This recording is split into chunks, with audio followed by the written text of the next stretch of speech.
নির্ভুল নিরপেক্ষ নির্বাচনের খবর নিয়ে আমাদের বিশেষ নিউজ সেগমেন্ট 18 আনাই ভোট সঙ্গে রয়েছে আমি সমাদৃতা। উত্তরবঙ্গ সফরে তৃণমূল নেত্রী আজ আলিপুরদুয়ার ও জলপাইগুড়ির কোর কমিটির সদস্যদের নিয়ে বৈঠক করেন। তিনি কি বার্তা দিয়েছেন তৃণমূল নেত্রী আমরা জানবো আমাদের প্রতিনিধি ভেঙ্কটেশ্বর লাহিড়ির কাছ থেকে। ভেঙ্কটেশ্বর, কোর কমিটির সদস্যদের সঙ্গে মিটিং, কি বার্তা দিলেন তৃণমূল সুপ্রিমো?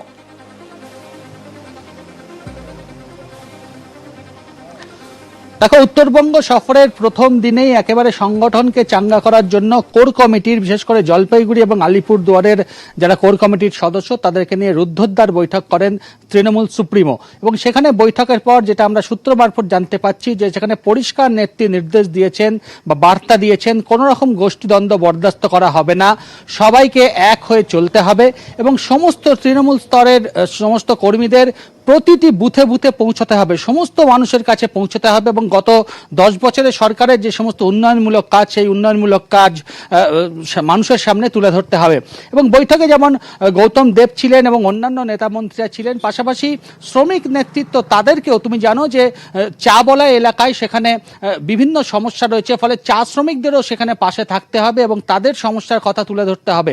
যেহেতু 2018 নির্বাচন, লোকসভা নির্বাচন, এখানে কার্যত শাসক দলের ভরাডুবি হয়েছিল, সেই জায়গায় দাঁড়িয়ে 21-এর নির্বাচন, বিধানসভার যে নির্বাচন, সেই নির্বাচনকে পাখির চোখ করে নেত্রীর প্রথম যে সফর, 3 দিনের সফর, তাতে সংগঠনকে কিভাবে চাঙ্গা করা যায় সেই বিষয়ে তিনি বৈঠক করলেন। এবং এখনো পর্যন্ত কিছুক্ষণ আগে সেই বৈঠক শেষ হয়েছে।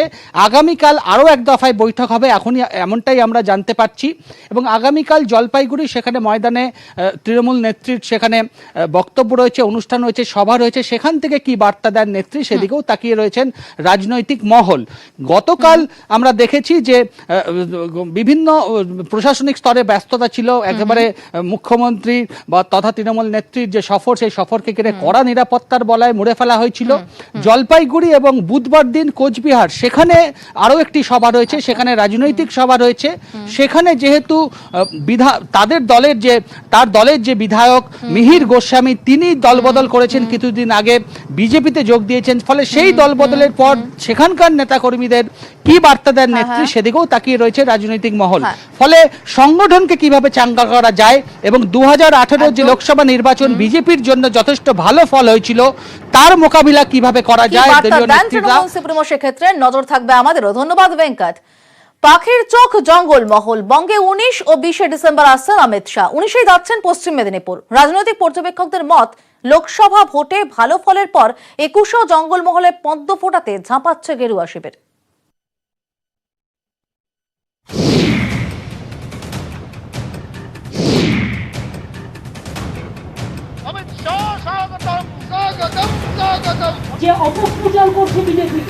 মমতা বন্দ্যোপাধ্যায়ের সাধের জঙ্গলমহল, লোকসভা ভোটে সেই জঙ্গলমহলের মহলে মাথাচাড়া দিয়েছে পদ্ম।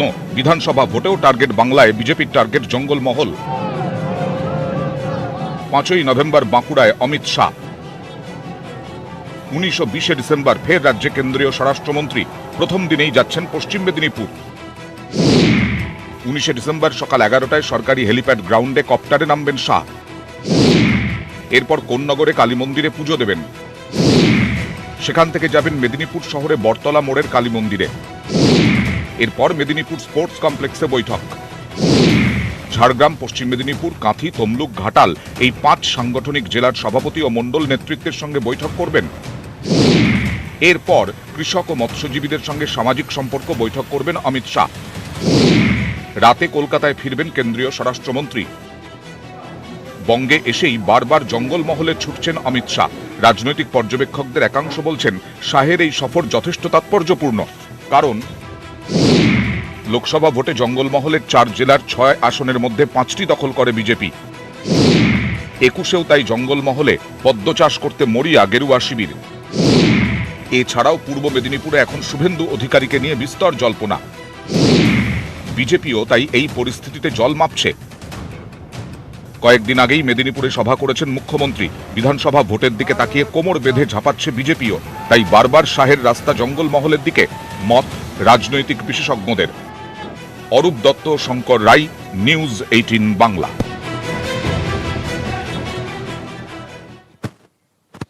ফের ভাইপো আক্রমণ। পাথর প্রতিমা সভা থেকে নাম না করে অভিষেক বন্দ্যোপাধ্যায়কে আক্রমণ কৈলাস বিজয়বর্গীয়র। সিন্ডিকেট চালাচ্ছে ভাইপো, অভিযোগ বিজেপি নেতার। ये भाईपो की सरकार है। ममता जी तो मुखोटा है, मुखोटा। ईमानदार सूती की साड़ी पहनती है और स्लीपर पहनती है, पर उसके पीछे जो भाईपो है ना, उसका चश्मा 25 लाख रुपए का है, 25 लाख रुपए का। ये मेहनत का पैसा है क्या भाईपो का? सिंडिकेट राज से जो पैसा कमाया है भाईपो उसकी 25 लाख रुपए की सोने की और हीरे की फ्रेम का चश्मा पहनता है। ये गोरू की तस्करी का पैसा है, ये सोने की तस्करी का पैसा है, ये कोयले की तस्करी का पैसा है। কৈলাস বিজয়বর্গীয়কে পাল্টা জবাব দিয়েছেন তৃণমূল নেতা কুণাল ঘোষ। আর দুর্নীতির কথা বলছেন কৈলাস বিজয়বর্গীয়। যারা মুকুল ভাগ বলেছিলেন, নারদাতে দেখা গেছে মুকুল রায় বলছেন ওই মির্জা আইপিএস কে টাকা দিয়ে আসতে। সিবিআই মির্জাকে অ্যারেস্ট করে, মুকুল রায়কে অ্যারেস্ট করে না। কলকাতার প্রাক্তন মেয়র শোভন চ্যাটার্জি মেয়রের চেম্বারে বসে টাকা গুনছে, তাকে নিচ্ছে। নারদাত্ত আরো লোকেদের বিজেপি নিতে মরিয়া হয়ে বসে আছে। এরা কি দুর্নীতির কথা বলবে? কিভাবে দুর্নীতির কথা বলতে পারে? তাহলে কি বিজেপিটা ওয়াশিং মেশিন? যে যাদের টিভিতে দেখিয়েছে, নিজেদের পার্টি অফিসে বসে টিভিতে দেখিয়েছে যারা টাকা নিচ্ছে, চোর বলেছে, গ্রেপ্তার দাবি করেছে, সিবিআই লাগিয়েছে, ইডি লাগিয়েছে, তাদেরকে কোলে নিয়ে ঘুরছেন। তৃণমূলকে পাল্টা মারের হুঁশিয়ারি দিলীপ ঘোষের। একটা মারও মাটিতে পড়বে না, হুঁশিয়ারি বিজেপির রাজ্য সভাপতির। যেমন আইন ভেঙে ওখানে আমরা মিছিল করেছিলাম, আইন ভেঙে পেটাবো। একটা মারও বাইরে পড়বে না, হসপিটালে কোনো বেড খালি থাকবে না, আমি বলে যাচ্ছি এখানে দাঁড়িয়ে এখানে গঙ্গারামপুরে আমরা পারি। দিলীপ ঘোষ রাজনীতির ভাষায় নয়, গুন্ডাদের ভাষায় কথা বলছেন। দিলীপ ঘোষের মন্তব্যে তীব্র কটাক্ষ করে বললেন সৌগত রায়। রাজ্যের মানুষের কাছে আমাদের আবেদন যে কি ধরনের অসভ্য লোক একটা রাজনৈতিক দলের সভাপতি হয়ে আছেন সেটা রাজ্যের মানুষ দেখুন এবং ওদের সর্বতভাবে ওদের আইসোলেট করুন, রাজনীতি থেকে ওদের বিচ্ছিন্ন করুন। যে ভাষা বলছেন এটা রাজনীতির ভাষা নয়, এটা গুন্ডাদের ভাষা। দুয়ারে সরকারের নামে মানুষের মনোযোগ ঘোরানোর চেষ্টা চলছে। রাজ্য সরকারের বিরুদ্ধে তো বিজেপি নেতা শ্রমিক ভট্টাচার্যের। সরকারের রিপোর্ট কার্ডের পাল্টা রিপোর্ট কার্ডও প্রকাশ করে বিজেপি। তারা যে তাদের রিপোর্ট কার্ড, তাদের সফলতার যে ইতিবৃত্ত, যেটা মানুষের সামনে তারা তুলে ধরেছেন নির্বাচনের আগে, দুয়ারে সরকারের নামে মানুষের সমস্যা থেকে, জ্বলন্ত সমস্যা থেকে, কিছু প্রশ্ন থেকে মানুষের দৃষ্টিকে দূরে সরিয়ে রাখবার জন্য, যে কৃষক কেন্দ্রীয় সরকারের যে অনুদান পেত তার থেকে তাদের বঞ্চিত করে, আয়ুষ্মান ভারতকে কার্যকর না করে, বিভিন্ন ক্ষেত্রে আবাস যোজনার চরম দুর্নীতি, কাটমানি স্বীকার করে যে অবস্থা তৈরি করে সর্বশেষ এই পুস্তিকা বার করেছিলেন, আমরা তারই একটা রিপোর্ট কার্ড আপনাদের সামনে রাখছি। কেন্দ্রের জনকল্যাণমুখী প্রকল্পগুলিতে রাজ্যকে প্রথম স্থানে রাখে দিল্লি। তারপরও কিভাবে মানুষকে ফেল কার্ডের কথা বলেন বিজেপির নেতারা? পাল্টা খোঁচা শোভনদেব চট্টোপাধ্যায়। যেখানে 100 দিনের কাজের জন্য দিল্লি আমাদের বলেছে তোমরা প্রথম, গ্রামীণ রাস্তা তৈরিতে দিল্লি আমাদের বলেছে তোমরা প্রথম, গ্রামীণ গৃহ নির্মাণের ক্ষেত্রে গরিব মানুষের জন্য দিল্লি বলেছে আমরা প্রথম, স্বচ্ছ বাংলা যে প্রজেক্ট, সেই প্রজেক্টের ক্ষেত্রেও প্রথম স্থান অধিকার করেছে নদিয়া জেলা, দ্বিতীয় স্থান অধিকার করেছে দক্ষিণ 24 পরগনা। অতএব যেখানে কেন্দ্রীয় সরকার প্রতি ক্ষেত্রেই, এমনকি এমএসএমইর ক্ষেত্রে, স্মল এবং মাইক্রো ইন্ডাস্ট্রি ক্ষেত্রে আমরা প্রথম, বলছে কে? দিল্লি।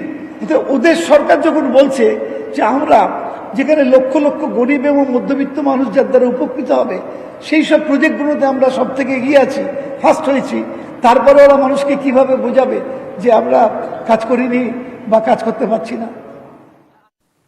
কখনো দুয়ারে সরকার, কখনো বঙ্গধ্বনি, মানুষকে বিভ্রান্ত করছে সরকার। কটাক্ষ অধীর চৌধুরীর। কখনো আমাকে বলো, কখনো দুয়ারে দুয়ারে, কখনো বঙ্গধ্বনি, প্রতিদিন একটা করে প্রোগ্রাম। মানুষকে বিভ্রান্ত করার জন্য বাংলার মুখ্যমন্ত্রী দিন রাত চেষ্টা করে চলেছে। আপনার কথাই বঙ্গধ্বনি, আপনি শুনতে পাচ্ছেন না বাংলার মানুষের ফিসফিসানি। আগাম ভোটে দিলাম খবর, তৃণমূলের হবে কবর। আপনি নির্বাচনের আগে প্রতিশ্রুতির বন্যা বইয়ে দিচ্ছেন।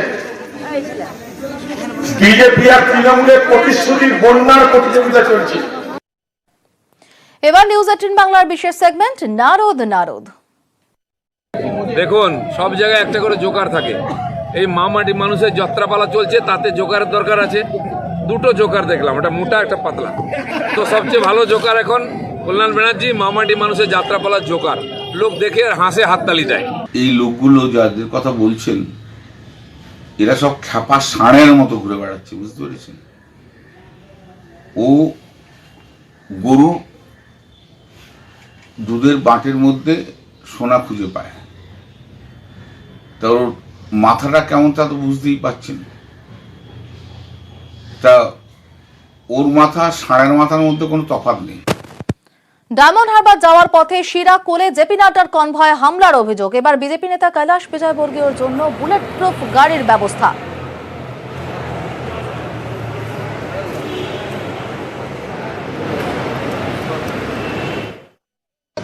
होम मिनिस्ट्री से आदेश आया है कि मुझे अब सामान्य कार में नहीं बैठना है, ऐसा तो उनके आदेश हैं और इसलिए बुलेट प्रूफ का मिली होगी शायद। मैं तो अभी देखूंगा, देखा नहीं मैंने। बंगाल में निरापत्ता नहीं है क्या?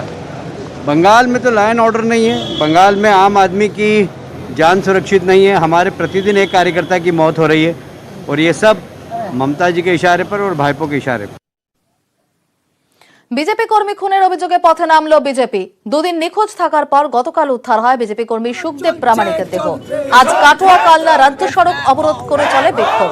সিবিআই তদন্তের দাবি বিজেপির। তাঁদের দাবি, রাজ্য পুলিশের ওপর তাঁদের ভরসা নেই। গুরুত্ব দিতে নারাজ তৃণমূল কংগ্রেস। পথ অবরোধ করব, কারণ আমরা দোষীদের শাস্তি চাইছি। কারণ এখানে তদন্ত হবে না, তাই জন্য বারবার আমরা বলছি এই পুলিশে আমাদের কোনো ভরসা নেই। আমাদের সিবিআই তদন্ত দরকার। এক শ্রেণীর পুলিশ যাদের মদতে এই খুনের ঘটনাগুলো হচ্ছে, আগামী দিন কিন্তু আমরা একটা একটা করে তদন্ত করব।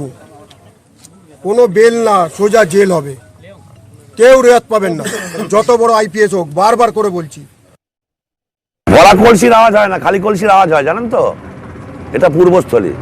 একসময় বিজেপির 8টা অঞ্চল ছিল, এখানে একটা একটা করে বাতি সব নিভে গিয়েছে, একটাও নেই আর। কালকে নিয়ে রাজনীতি করলাম, বিজেপির লোকরা জিজ্ঞাসা করছে আমাকে, কয়েকজনে মিলে ফোন করেছে, বলছে তাহলে কি হলো বলুন তো, আমাদের সর্বনাশ হয়ে গেল।